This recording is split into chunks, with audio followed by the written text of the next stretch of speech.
गुजरात एटीएसની ટીમે આતંકી કાવતરાનો કર્યો પર્દાફાશ। ઉત્તર પ્રદેશના ફૈઝાન શેખને નવસારીથી ધરપકડ। જૈશે અને અલ કાયદાથી પ્રભાવિત ફૈઝાને રચ્યું હતું અનેક લોકોની હત્યાનું કાવતરું।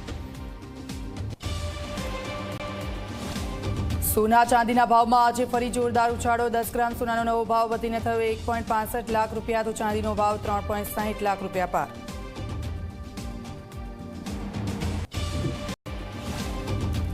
ટ્રમ્પની ટેરિફ નીતિને ભારતનો વળતો જવાબ। યુરોપિયન યુનિયન અને ભારત વચ્ચે મહત્વપૂર્ણ ડીલ। પીએમ બોલ્યા, આ એક ઐતિહાસિક ડીલ।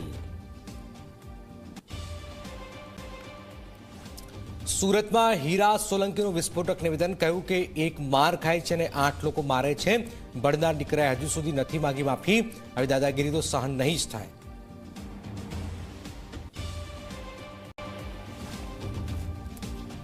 गुजरात सहित देशभर में आज राष्ट्रीयकृत बैंकों की हड़ताल। बैंकना कर्मचारीओ कामकाज थी अड़गा रह्या। 5 दिवसीय कामगीरी सहित पड़तर मांगने लईने बैंकना कर्मचारीओ विरोध।